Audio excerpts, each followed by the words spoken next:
Zach, we got to get you on Twitter.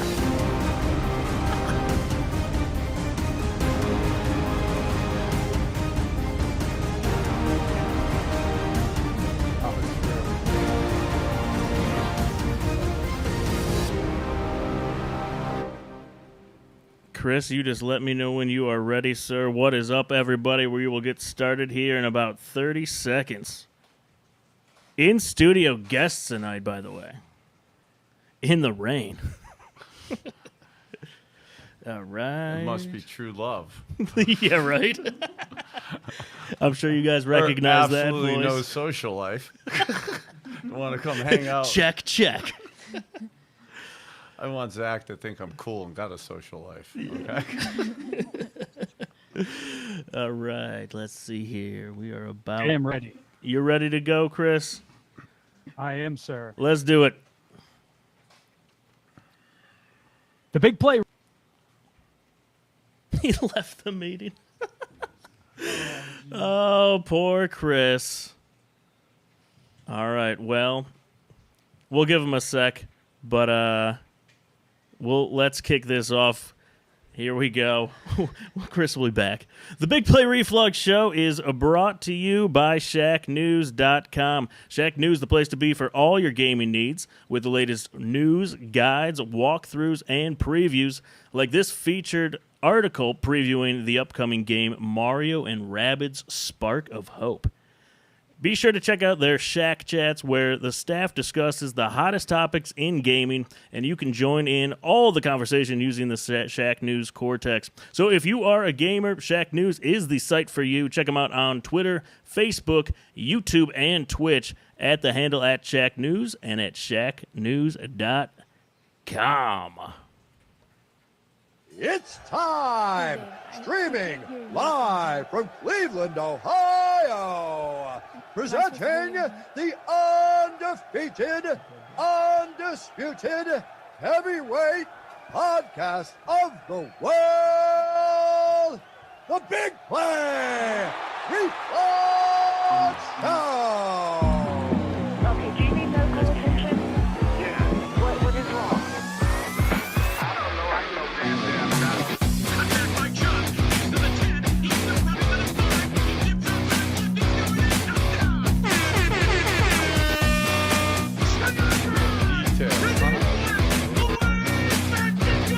See, I got the professional here. Check.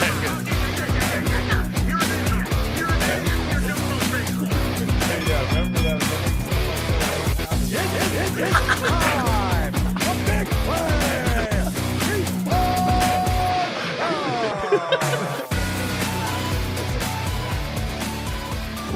Welcome to the Big Play Reflog Show. What is going on, everybody? I'm your host, Big Play Dave, alongside my main man, Mr. Chris McNeil. We've got Nick Padone here. We've got Gab Cruz here. What is going on, everybody? Talk about a big show. Right? Two big guests in studio. All of us, a full panel, and playoff baseball. Browns winning. This is a good time to be in Cleveland, Ohio, huh? It sure is. Gab, can you hear us? I can hear you. Is Bernie in the shot? No, not yet. Oh, That's sorry. our surprise Should I guest, blow but it? way to blow it. I can't see the monitor. I can't see the monitor. This is high tech here. Yeah, right. I'm like, wow, way to leave out somebody. Well, I guess we should just get right into it. Listen, we're a little behind. I just want to get to the point. You know what I I'm hear saying? you. All right, so So tonight, professional. tonight on the show, we are going to start with our Cleveland Browns. Can't think of anyone better to talk a little Browns Steelers into next week with the one and only Browns legend BernieKosar joining here in 1 second. Then we got to talk about our Guardians, Gab, because we're going to the playoffs. Yeah, what an exciting ride. Now, who should we bring in to talk Guardians? I feel like... He's in the shot. I see him. Okay. I was like, you want me to go 2 for 2 on blowing a cover tonight? Right? Because I will. That's right. And then, we're going to talk Guardians, and then we're going to do Stump the Flog with Chris. We have a question. Maybe we'll team you guys up. Maybe our two special guests versus Gab and Chris. All right. Yeah, we can Okay, do with we'll that. take No them one on. knows the question. Go, Gab. That'll be coming up. All right, let's kick it off with our Cleveland headlines.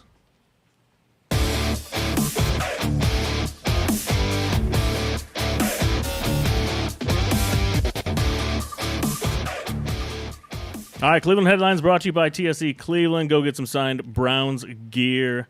They've helped us give away a ton of stuff, including some Bernie jerseys along the way. So go I'm liking check. that Bernie shirt over there, bro. Heck yeah, look at that. I was hoping we were going to wear the same one.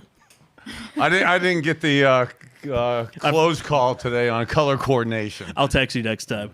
So we have the one and only Browns legend, BernieKosar, joining the show.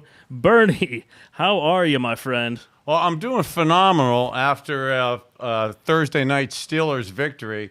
I was excited to come on today. I'm kind of surprised from a technology standpoint that I scared Chris Reflog off the line here. So thank God I'm the one who showed up on time, and you're the one dining and dashing on us. That's right. I decided to go remote. I was a little scared there. Too many people there, too many people in the studio. I got a little flustered, so I went remote to our Studio B here, Bernie. I thought you got scared with the rain out there today, but I liked playing in the rain. I enjoyed throwing in this bad weather. So unlike Thursday night when it was monsoon wind conditions, not rain conditions, which makes for terribly challenging quarterback play when you have to throw in that type of weather, that type of wind like Thursday night, which really to me made it even more impressive what both quarterbacks did throwing the ball.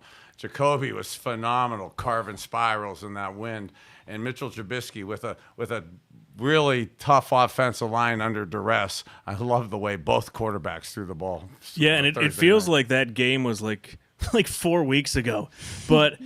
Bernie, what was it like? It is enjoyable to have a weekend like that after a win where you're in first place, you won your game, you took care of your business, and you don't have to stress over anticipating the next game coming up. How relaxing was Sunday? Just knowing we're in first place and no one could do anything about it.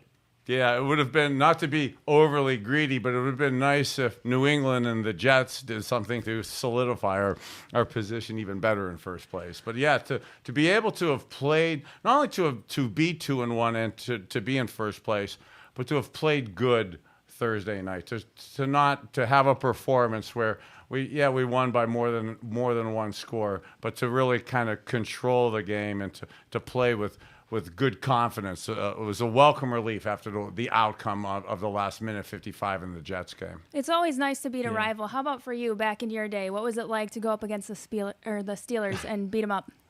The short answer is a friggin' phenomenal, okay? So I want to be invited back, so I'm going to keep my language appropriate here. But you live and died for these games. And with what's going on in society and what's going on in life, maybe the magnitude of putting the importance of a rival game against the Steelers or the Bengals back then, but the Battle of Ohio being better than Boomer Esiason was in Cincinnati, and I may really date myself with age there, or growing up in Youngstown, Ohio, where the Steelers had 6 Super Bowls, through every generation, and we said the joke about being able to beat them and not being able to, for them not to have success when I was playing. I absolutely love that. So, Bernie, when you beat the Steelers, what would you do afterwards? What was like your victory Monday? What was that like for you? God, I really want to have an awesome, cool story about that, but I was so fixated on winning, and you hear Coach Stefanski and the Browns talking about, I want to go 1-0 this week. I want to think about just what the day I'm having, the week I'm having, the game in front of me. It doesn't sound cool, but I really didn't celebrate. The only 2 times, and I actually don't know why I have my Super Bowl ring in my pocket, but really, be honest. How often do you carry that around? We got to know. Not as fashionable as Just I casually has am it with in the his BernieKosar shirt on. Where I carry my suit next to me just to pretend like I'm an adult, okay? I don't really put the damn thing on. So this is all just to pretend I'm adultish, okay? But to how I celebrated after big wins like that, I wish I'd celebrated more, but I was so obsessed with being the best and being the champion. So winning the national championship in college, which I did that once, so I celebrated one time in college, and then winning the Super Bowl.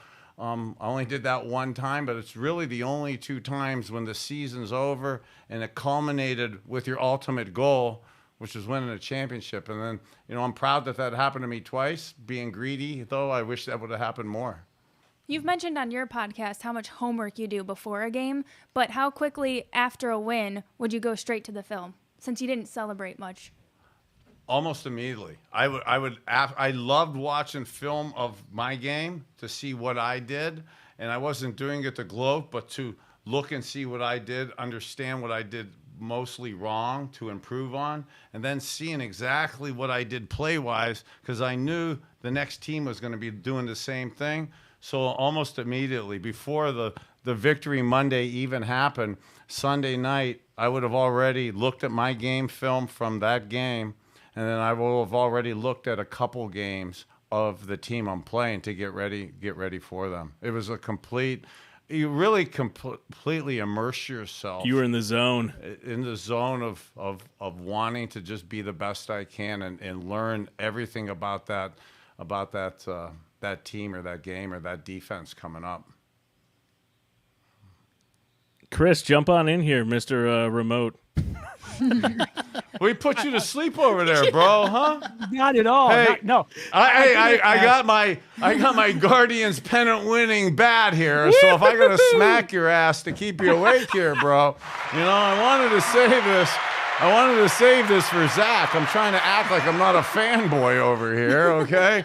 I really want to go over Guardian stuff, okay? I absolutely love going over Steeler stories, especially because I won double-digit games against them, okay? and relegated them to being able to watch me play in the playoffs, okay, in January. So that was very special to me. And then for us to be in first place and win the game this past Thursday, to be now going down to Atlanta, to have a chance to go 3-1, stay in first place.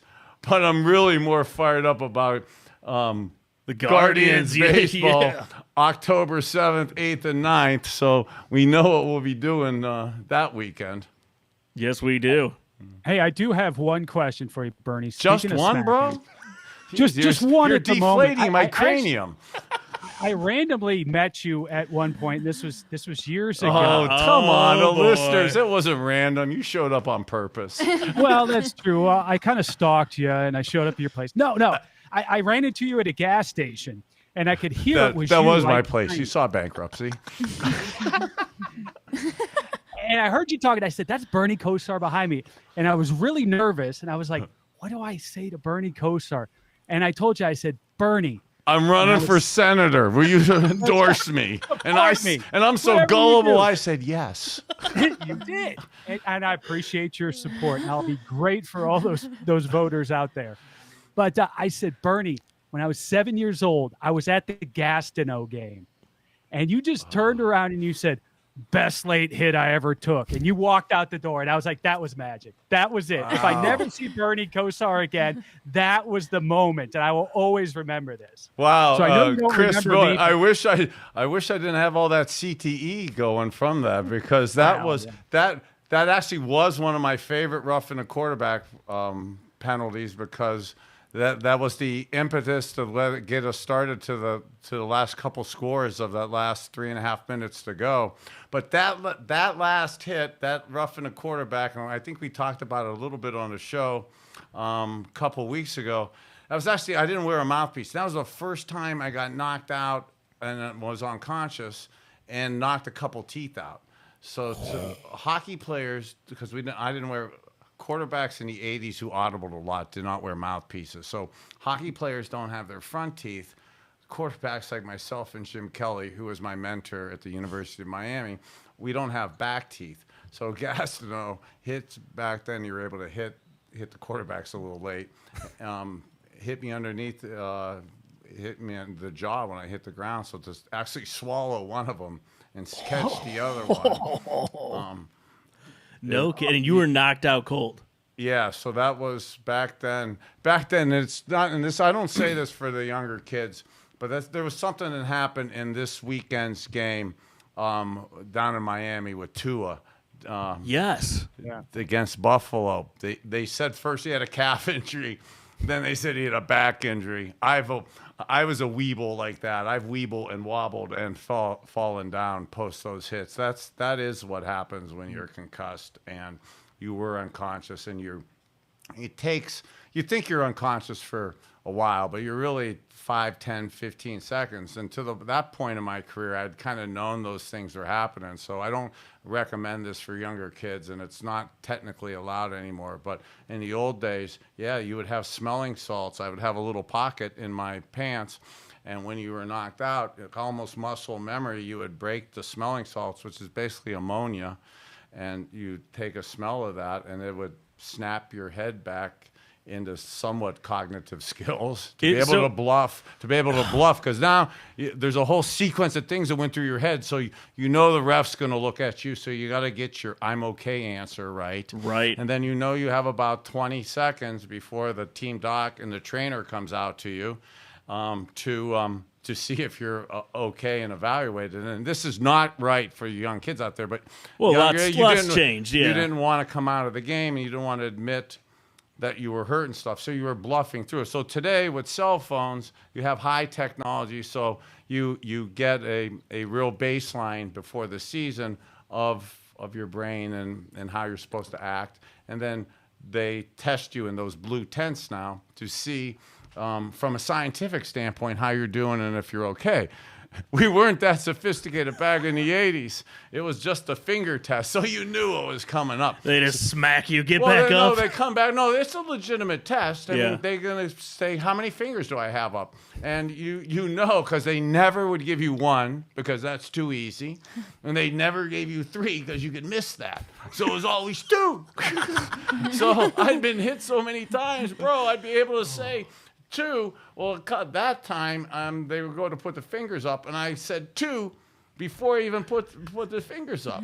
Bernie, wait. We haven't put them up you're yet. bluffing. You're making it up. I'm like, no, I'm not making it up. I obviously don't have a concussion. I'm Nostradamus. I saw the future. I knew you were going to put up 2. So how can I be concussed? Bernie, how many concussions did you have in your career? You know, the old days, a concussion was you had to be unconscious back then. So if No kidding. unconscious is the definition of concussion, then I had, maybe that Mason Rudolph thing from 2 years ago. I probably had 15 or 20 of those. Wow. But the thing that is bad with that, and for younger kids out there, we used to think it was cool to say, I see stars. Oh, I'm dizzy. Things are flashing in front of me. Let me just ignore that. Those are subconcussive blows. It's cool that you could survive it, but that's not what you want to be doing. That's absolutely not what you want your younger kids to be doing. So those when you really implement those or think about those type of things, Dave, that then you get into something that basically every day you're getting them. Probably a good segue for your show, too, the BernieKosar show. Another one Big Play is working on, and you're going to be talking a lot more about mental health and the impact that some of the roughness of the game has had on some of these players. Yeah, that's a great point, Gab. It's awesome to talk about the games. I love talking about football. I can't wait to go with Zach and talk about baseball and pitching. And we were talking off air a little bit about, how we get healthy and how you try to take care of yourself, because it's really, as players, something that you really have to be cognizant of. And as an ex-player now at 58 years old, to help other players get through some of the issues that I went through is one thing. But, before this COVID and before this January 6th, I really thought there was a lot of these health, wellness, mental illness issues, over-medicated type issues going on within our country, within society and stuff.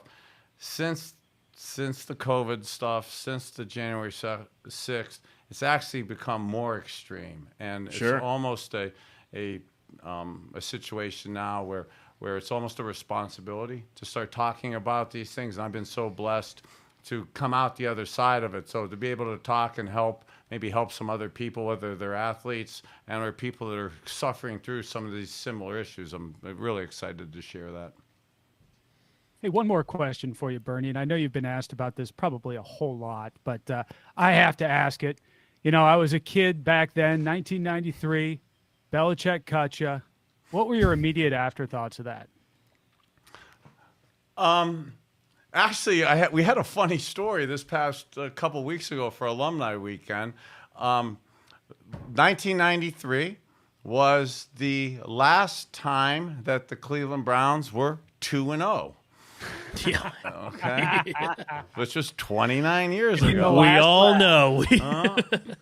So we had Alumni Weekend last week, and Mr. Haslam was joking about the team hasn't been 2-0 in a long time. So he had said that it hadn't been 2-0 since 29 years since I was the quarterback and stuff. And I go, hey, that was really pretty cool, man, that you remembered that. I go, another interesting fact that year was, do you know the Cleveland Browns were the only team to cut their starting quarterback when he was in first place halfway through the season? So there was a little bit of surprise on that, and he was so cool. He goes, man, that really doesn't make sense. That's really bad. And I go, don't feel bad. I got this. Yeah, right. I got the Super Bowl ring. So that was a little levity there for us. Oh, that's fantastic. All right, so let's talk about the podcast a little bit. You and Hanford, crushing it, by the way. Everyone on the internet has been watching this thing. What's it like having a podcast with your old buddy Hanford? Doing a podcast, talking about sports, it's funny being here like with Zach and stuff. I still think I'm 27 years old, and even though I'm an old guy, the brain still thinks like that. And Hanford and some of us guys who played in the mid 80s still kind of have that player mindset and stuff. So when you kind of get the guys together, it's kind of an excuse for us to get together, talk, and kind of not only just go over old stories, but go over old stories that now are applying with the young guys now. And it's really cool that press man coverage, which is a new thing in the 80s in the NFL, and that's really the rage within our football team now. So seeing Denzel Ward and Greg Newsome, playing press coverage like Frank Minifield and Hanford Dixon did, it's super cool to be talking about that. To be seeing Kareem Hunt and Nick Chubb in the backfield, knowing that was almost that offense that we're running the last couple weeks is so eerily similar to the 1985 offense with Kevin Mack and Ernest Biner. And Jacoby Brissett has more legs than me, and Deshaun Watson has better wheels than me. They'll do a better job in that mobile, move the pocket type game of play action, bootlegs, and naked. So I love watching and seeing kind of the synergies of today's team, thinking about it compared to some of the old guys, and how even though people think the game's changed so much, it's eerily similar to what I was doing back when I was playing here with a very similar makeup team right now. Yeah, and I think one of the things people love about your show, the BernieKosar Show, make sure you're following that as well, is those play breakdowns, because you were breaking one down with David Njoku last week, and you just comparing it back to the days with Ozzie. And there's just so many comparisons. You're like, we ran that play. Right, so like David Njoku had an awesome game, 9 catches, targeted 10 times. People had been saying, oh, where is Chief? How is he? He's not making plays. And I'd been saying, I wasn't covering for him. It's tough for tight ends to block defensive ends, outside linebackers in the NFL. Most tight ends today are pass-catching tight ends. They're glorified receivers. And as a throwing quarterback, I'm absolutely okay with that. But it's an absolute bonus when you can have a guy that could block a defensive end, an outside linebacker like that. And to see some of those Nick Chubb off-tackle runs, there's a direct correlation to David Njoku jamming and getting movement against a defensive end. That isn't the norm on most teams like that. So to be able to dominate physically like that, and now to be able to get into his game with catching, that's not easy to do. That's super impressive. What did you think of Jacoby? I feel like I have a big bro crush on him right now from the way he's throwing. Like I was talking to people before the game about how win like that makes me so excited to be old and retired. You have to go in with multiple game plans for things like that. And if you hadn't been in that environment before and you haven't thrown in the stadium with the way the flag, the ball moves opposite the flag and swirls in different parts of the stadium, to be able to throw with that accuracy, with that precision, with that velocity. I mean, the way he was spinning the rock was super impressive. And then leading the team, his calmness, his demeanor, you could see he's the leader of the team, what guys are looking up to. And I found it really cool too, telling in the game. And I'm a big fan, you've heard me say multiple times, of the multiple running backs with Nick Chubb and Kareem Hunt. Kareem Hunt was wired during the game, so I'd seen some of the stuff he was talking about. And it's, in the heat of battle, it's hard to be disingenuous. You are who you are, and it comes out of your mouth typically then. And I loved how Kareem being mic'd up, you don't typically say as much as you think people think during a game. And one of the clips they showed was Kareem going up to the sideline and going to Jacoby and saying, keep leading us, good job. And when your teammates, when guys who may appear higher on the food chain, you know, like Kareem Hunt from Cleveland, Ohio, led the league in rushing a few years ago. I mean, he's a top-tier player, and he's going up to a guy who before the season thought was going to be the backup quarterback, and you're saying, hey, keep leading us, you know, looking at him like that. That shows that the team likes him. The team, and more so than likes him, respects him and looks to him for the leadership position. And to accomplish that respect level in 3 football games is super impressive. And you could only do that if you are genuinely performing good, because no matter how nice a guy you are, no matter how cognizant you are of people's feelings, if you suck as a quarterback, they're not going to like you, okay? So they aren't being nice to him because he can't play. He speaks to their chemistry, Yes, and I love that. That bodes well for us. Yeah, for sure. Okay, so speaking of guys who don't suck, the Cleveland Guardians, we're going to the playoffs. I think it's time to bring in our second interview of the night. We got Zach Plesac coming on.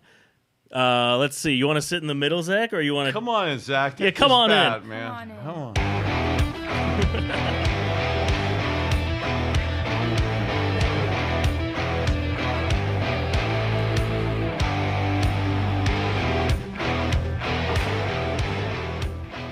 All right, we've got another guest in the studio, star-studded Big Play studio tonight.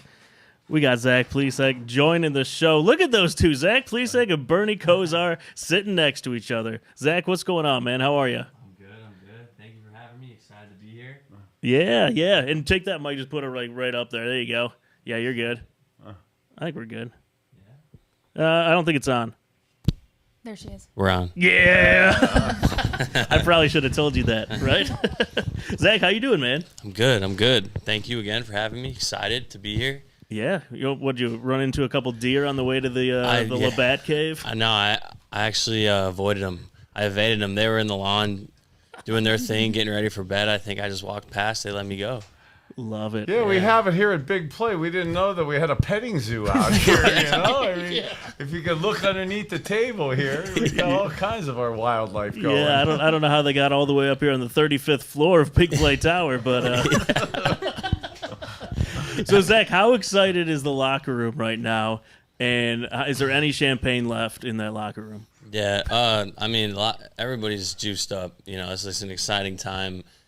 So many young guys, their first experience. I mean, it's mostly everybody's first experience with this. You know, the bottle popping happened in Texas, so easy cleanup for our guys in the clubhouse. They were excited about that. But, you know, I'm sure there's still some champagne to be popped somewhere. And, you know, we have this last week to really celebrate and ride this thing out. One of the things I thought about you guys being young, what was the mentality at the beginning of the season for the players? I know like a lot of other people from the outside counted you out in terms of being where you are now, but what was the pack mentality within the clubhouse? Did you guys think you were going to end up here, or did that kind of blossom as you went along?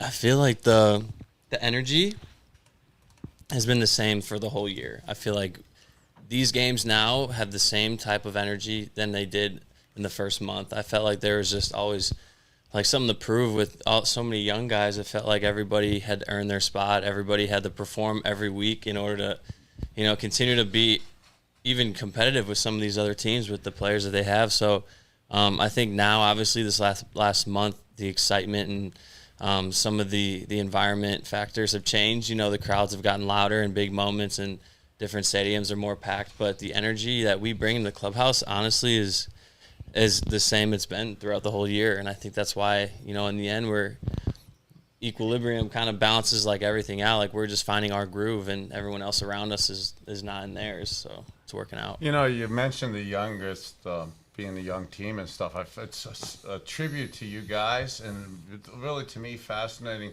The Cleveland Guardians are the youngest team in professional baseball, and the Cleveland Browns are the youngest team in professional football. Wow. Both to be in first place like that. That's wild. And I think the Cavs' average age went up when we got Donovan Mitchell. He's 26, Wow. which it's a lot of young dudes here in Cleveland, Ohio. Yeah, I was gonna say, and Zach, so are you the old guy at 27? Yeah, The I'm one of them. ancient. I know, I'm one of them. No, I feel like that's just the show, like the exciting time it is in Cleveland right now. Everything's just kind of on the up and coming. There's a lot of buzz, a lot of thrill that kind of surrounds itself with that young talent and guys who are trying to get a championship.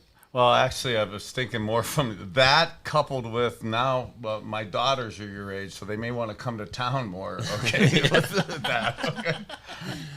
Zach, Get us some Guardian games. Yeah. So let's talk about your year. So last time you were on, huge expectations, obviously, for one of your first full years.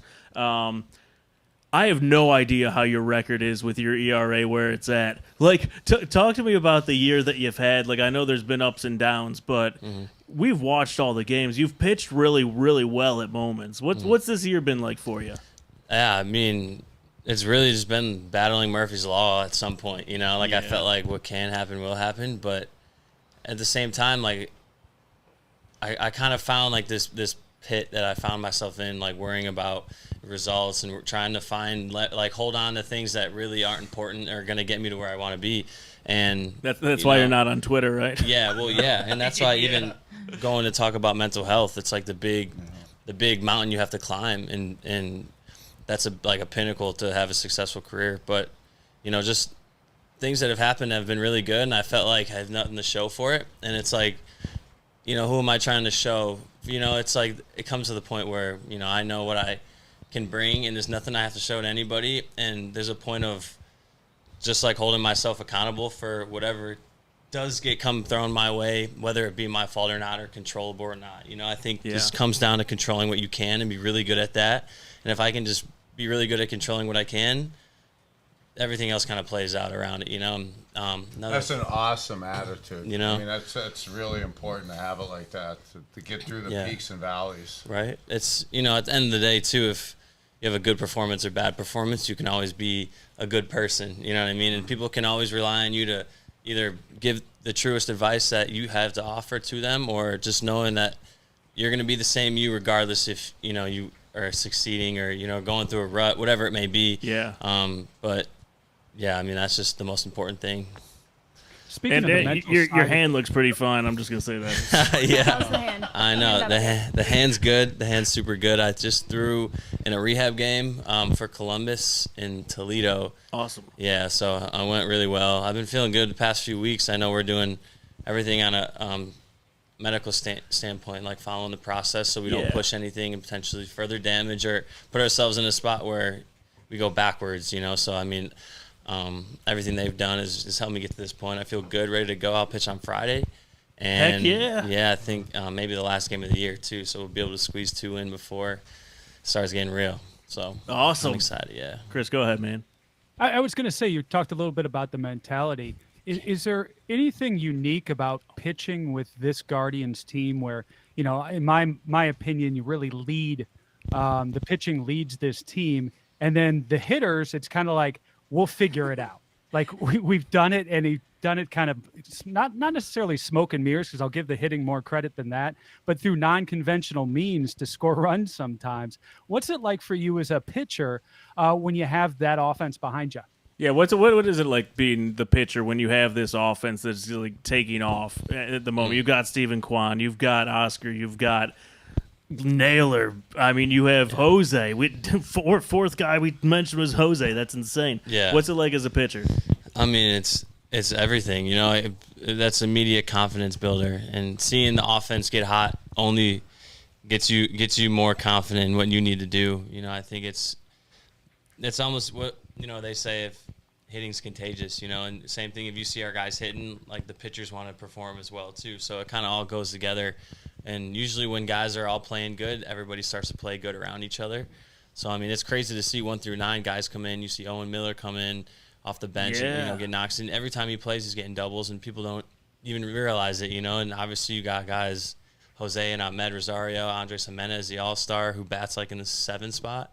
So it's crazy. Like, we 1 through 9 have guys that don't strike out, and, you know, we don't hit home runs, but lately we've been hitting home runs. So it's crazy to see us put together these runs. Like that. Who's the most infectious guy in that locker room?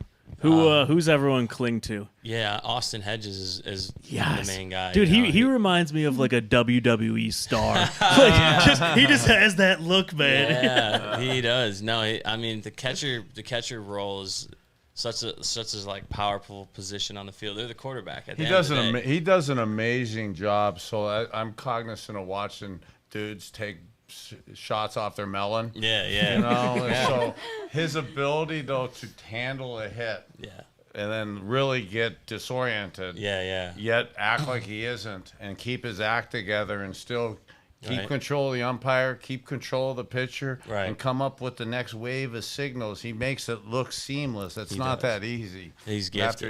After you get dinged like that. Yeah. What are some of the qualities that he has that brings out the mojo in you guys?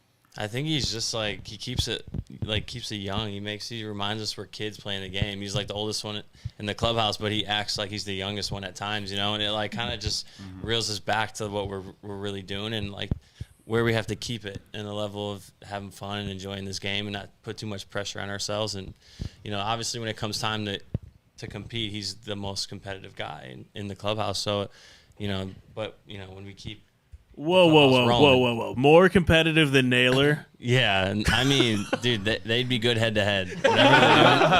Yeah. In WWE? Yeah, in WWE. All right, I got a question. This is actually coming from Twitter. A bunch of people saw the celebration in the clubhouse, everything like that. Yeah. Where'd the pizza come from?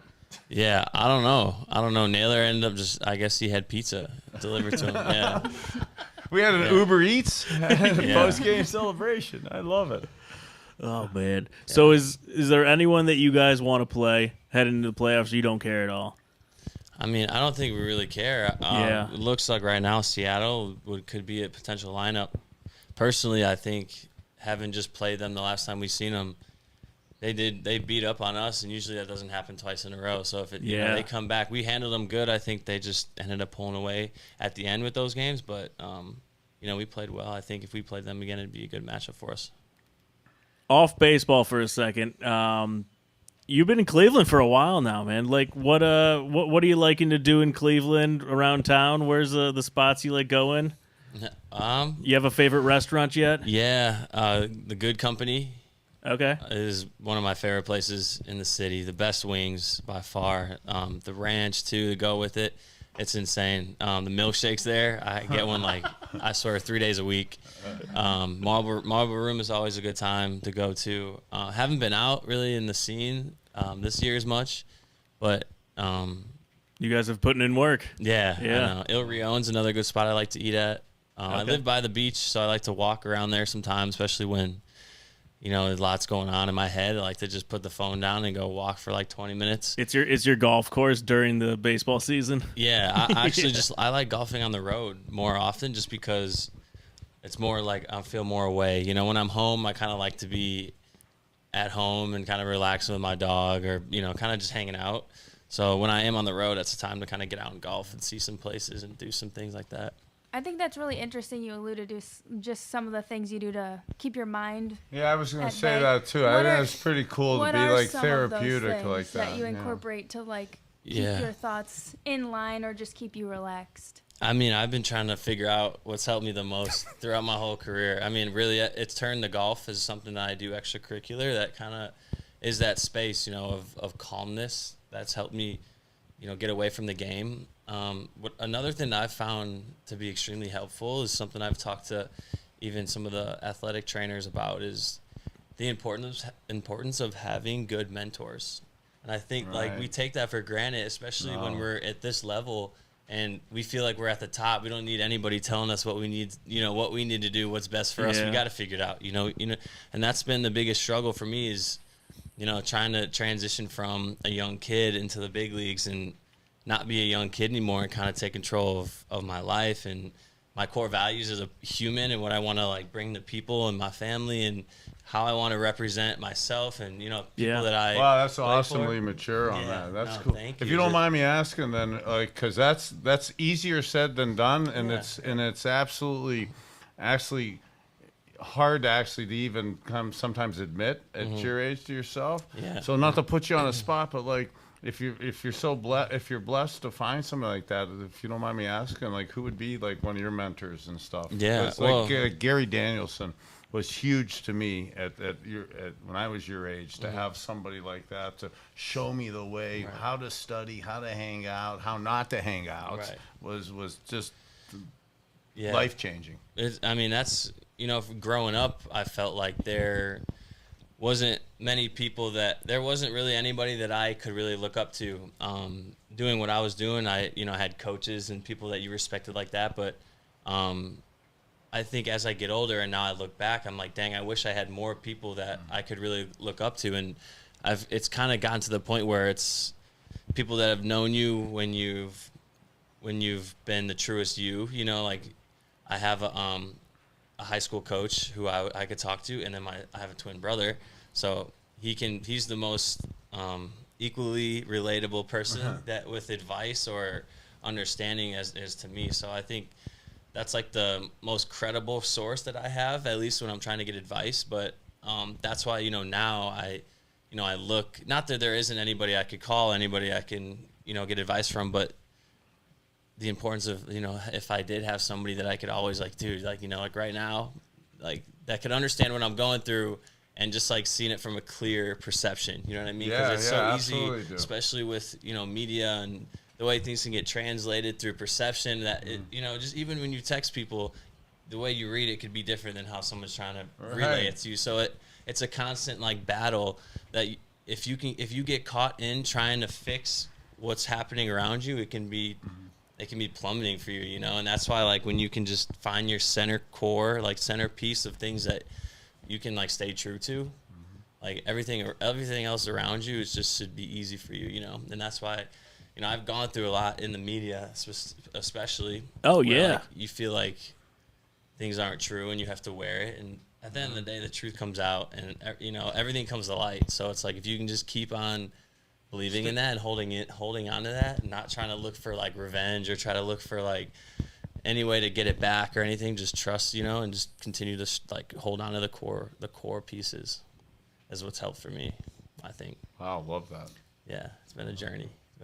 Yeah. Beaches, staying off the internet. Yeah. Yeah. Check and check. It's important to pull, from your experiences Yeah. and gather that wisdom, and I think that's the best way to do it. Is there anything on the mound specifically that you are working on incorporating into your routine to keep you focused or just managing emotions? Yeah, I think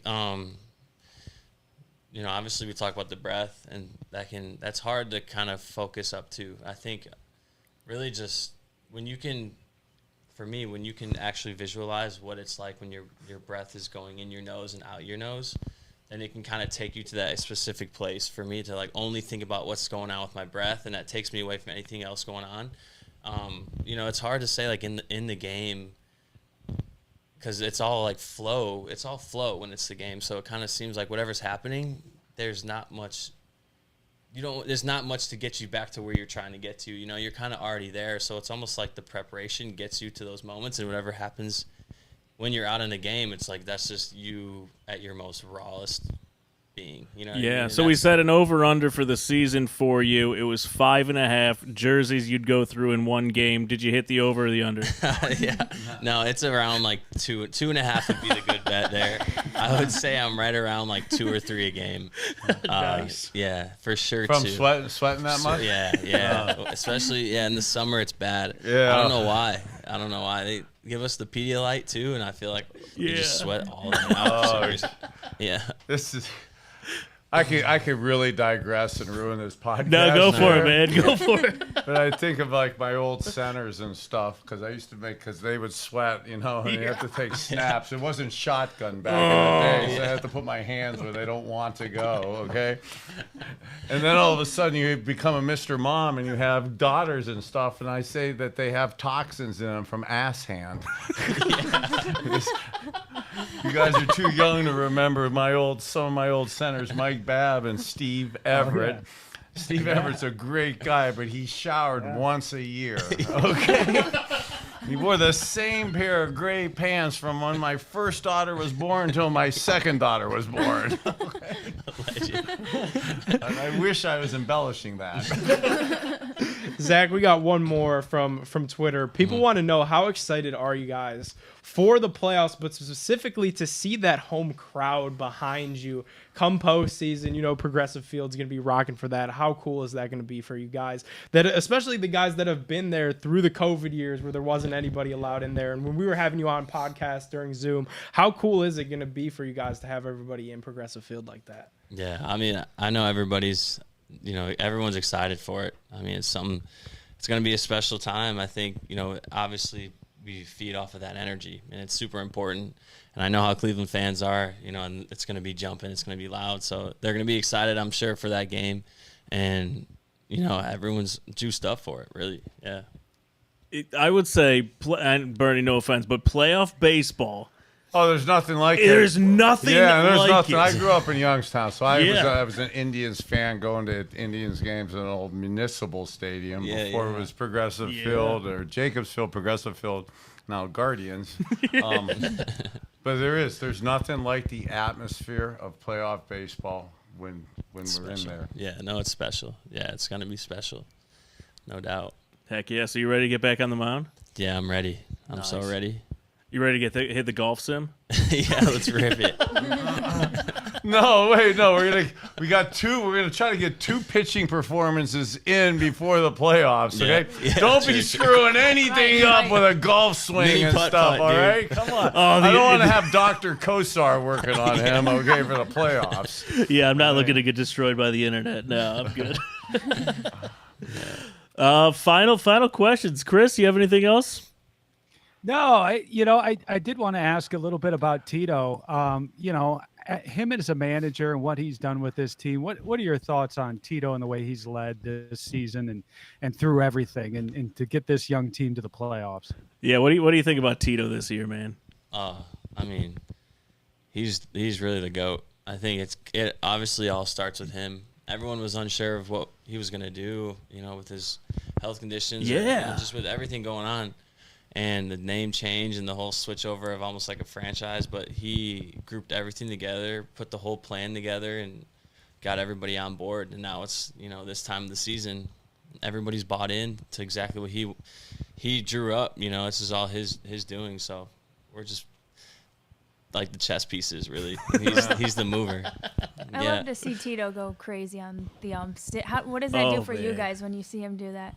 It fires us up, yeah. And, when he gets after it, he's gonna let him know and get his money's worth. So it's fun. And he's genuine with it. Right, it's not like fabricated. Exactly. It's not made up. Right. And I'm biased as him being, and I'm old enough to remember him as a player, okay, and as a good player, okay. So having that player mentality to understand and then move from playing to coaching, I think kind of helps him assimilate in, I think, to the younger players and stuff.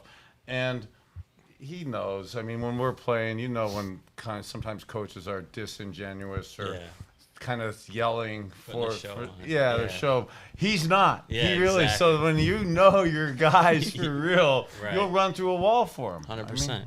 100%. All right, so we're gonna end the show with something called Stump the Flog.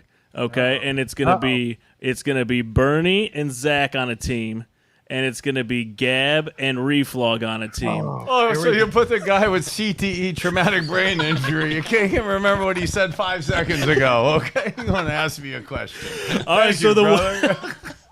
the way this works is we have a question. You guys are going to go back and forth. So you'll be as a team to answer that question. Whoever can't come up with an answer, there's multiple answers to these questions, loses. Okay? So I'm going to pull up the question here. It'll make sense once I pull it up here. All right, let's see here. I still want you to see previous answer for traumatic brain injury. This is going to be an interesting one because Zach and Gab have the upper hand in this one. So that's why I've put them on. That's not fair. Chris, you'll do all right. You'll do all right. Okay, what is it? Okay, so Stump the Flog. Question this week. There have been 23 players that have had a hit for the Guardians this season. Ah. Name them. Wait, 23 players who've had a hit? Yep, 23 players have had a hit this season. Zach's getting nervous. Name them. We'll go guest honors can go first. So all you have to do is name a player who's gotten a hit for the Guardians this year, and they're going to go back and forth so you can get... Okay. Oh, Gab looks ready. She looks ready. So No, I'm going to let her take this one. Let her go. This should be right in her wheelhouse. Now, I'd say that Gab has the biggest advantage because she's there watching the games. Wait, is it a race? No. Oh, Just yeah. go back and forth, back and forth. Okay. All right. Zach isn't watching the games? Is that what you're saying? No, so, Zach, you and Bernie are up first. Okay. So Jose? Jose Ramirez? Correct. I'm going to go in a different direction. Oscar Mercado. Correct. Let's say, Wait. Yes, correct. I forgot Did you about have to Oscar. check that? I had to go back in the archives for Oscar. We know Oscar had a hit. I watched it. Wait, you're our producer, and you had to go check on you, and you came up with the questions, And you still had to come up with the answers. I have all the answers. Wow. All right, that's correct. So back to you guys. Wow. So wait, I'm sorry to kind of screw this up, but at answer 3, we're already checking. All right, what do you guys got? Ahmed Rosario. Correct. So, okay. Ernie Clement. Yes. Oh, nice. Good one. Stephen Kwan, Stephen Kwan. He's had a bunch of them. Yeah. 163. Not too bad. Not too bad. He's approaching Kenny Lofton's rookie record. Is he really? Yes. I did not know that. He's That's like awesome. a half dozen hits away from Kenny's record. Not to go off track, but they put a side-by-side of Kenny and Stephen Kwan on the graphic of the last game. Their numbers for their rookie year were eerily similar. That's crazy. Yeah, no, I mean, he's going to Yeah. end up with the same. I mean, it was, God, you weren't even born. 1992, Kenny Lofton's rookie year. I don't remember what I had for dinner, but I know that. All right, who? I didn't have dinner. Let's order a pizza. Gab and Reflog, you are up. Owen Miller. Owen Miller, Okay. correct. Back to Zach. Gabriel Arias. Oh, good one. Yes, correct. Oh, is it Chris? us now? Yeah, The back smoke? to you. We didn't say Josh Naylor. Yeah, the smoke. There you go. The smoke. All right, Josh Naylor, correct. Technically, you guys. Okay. Will Benson. Wow. Nice. Will Benson, correct. Good one. Look Way at to that. go. He's going to own you, Gab. He did not say. I think, Bernie, you might have been thinking of the other Oscar, so I'm going to go OG, Oscar Gonzalez. Yeah. Right? Yeah. Yeah, they went Mercado. Yep. I Correct. think you're right, Gab. Yeah. Yep. All right, we still got some more. Over to Bernie and Zach. Did we say Edwin Rosario? You Andres Jimenez. Yes. Oh, shit. He had a couple too. We have to do the Lindor trade. That actually worked out pretty well. Better than well. Yeah.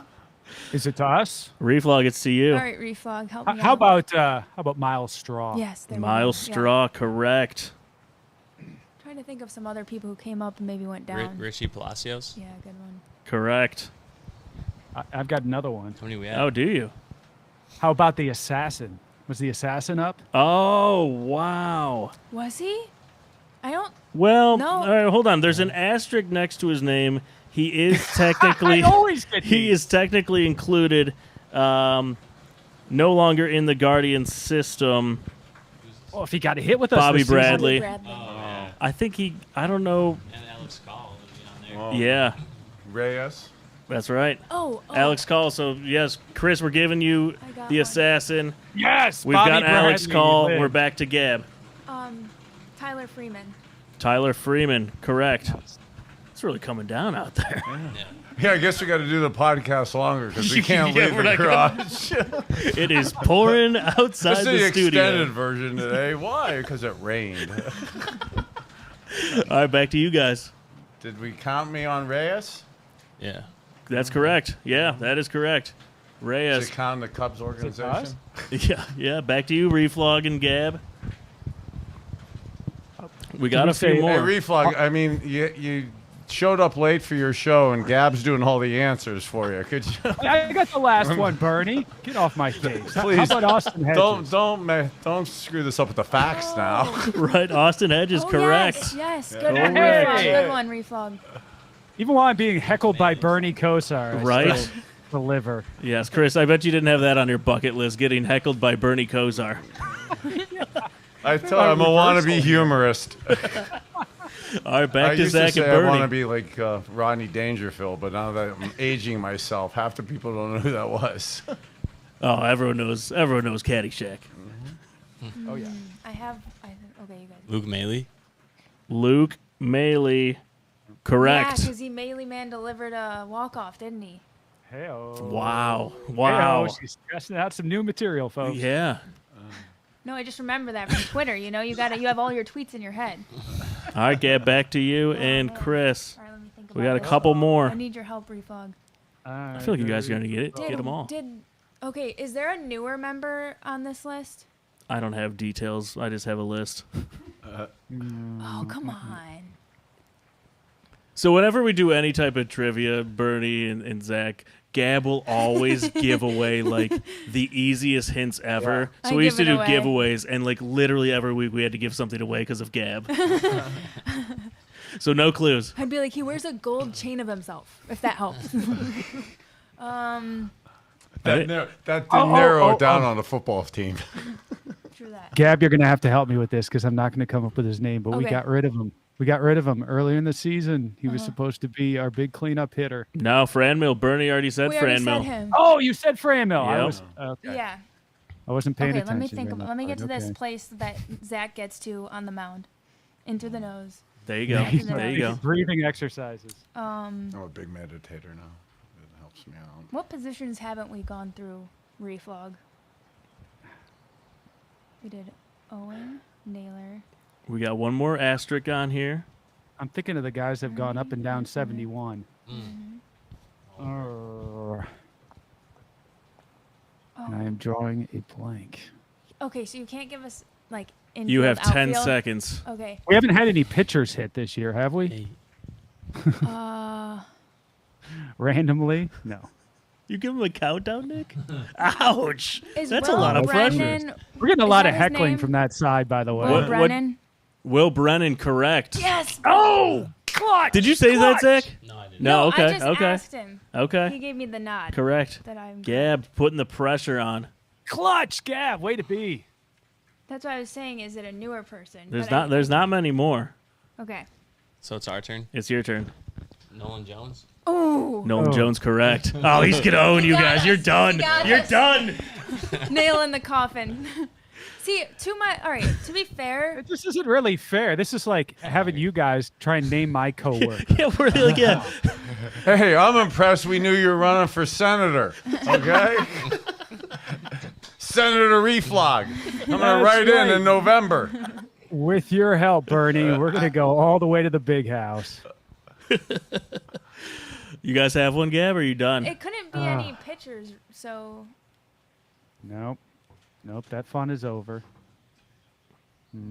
how about before we end though? How about Yes. you give us a hint? Yeah. Come on. Since There's we're gotta on be your something left. to- Since we're already tapped out. On You've our, done Nick, really how many do we well. have left here? I think we've got one. You go average man on the street right Two. now and ask them. They come up with 3. Where's 3? Asterisks. There's 3 left. Right, 1, 2.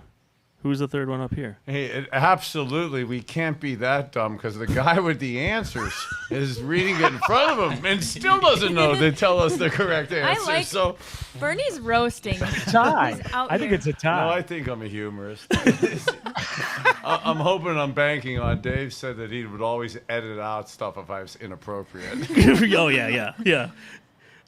Let's see here. You say edit out or promote? Yeah, we only have 2. We have 3 more, right? Because we didn't. Nick, right there, right? 3 more left. Gab, Reflog, 3 left. Give us a We hint. phone a friend? Are they people who debuted this year? Let's Can see. we phone a friend? 'Cause Phone a Nick's in friend. studio. Okay. Should we call Can we ask Hanford? Nick? I already know. I got the list in front of me too. Yep. Okay. So they're people who just You've been came. compromised. Yep. Just All right, you have 10 seconds. No, give us a hint. Oh, wait, it started pouring again. It's Come on. 30 seconds. Give us a hint. I like hints. We got you. Give him a hint. Hint is that they debuted this year. Good hint. Yeah, that But really we narrows it down. we My already bad. We already did. So many of those, I thought. Yep. Okay. Can you give position? Wow. It's getting greedy. Okay. Yeah. Just accept the L, Gab. No. Was there a Noel? If I give you the position, it's gonna give it away, Aw. That's Okay. a and big that hint. should be a hint That's in and what of we itself. like. Oh, okay. So think about it like that. Oh, okay. So hey, Reflog. Let's think Hey, about what? It is pouring who, outside. we already did Hedges and Melee. And Melee. Yeah. Yep. Who other Oh, callers? no. Was there Noel? She's buying Was that- time. There's another catcher, isn't there? I'm sure there is. Oh, 10 crap. seconds. Oh.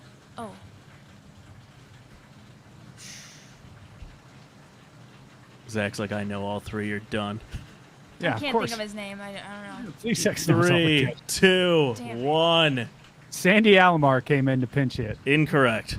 Ah, was like- Incorrect. Can you guys get one more and you get the win? Lavastida. Boom, baby! come on. Who are the other ones then? Who was left? Whoops, I lost it.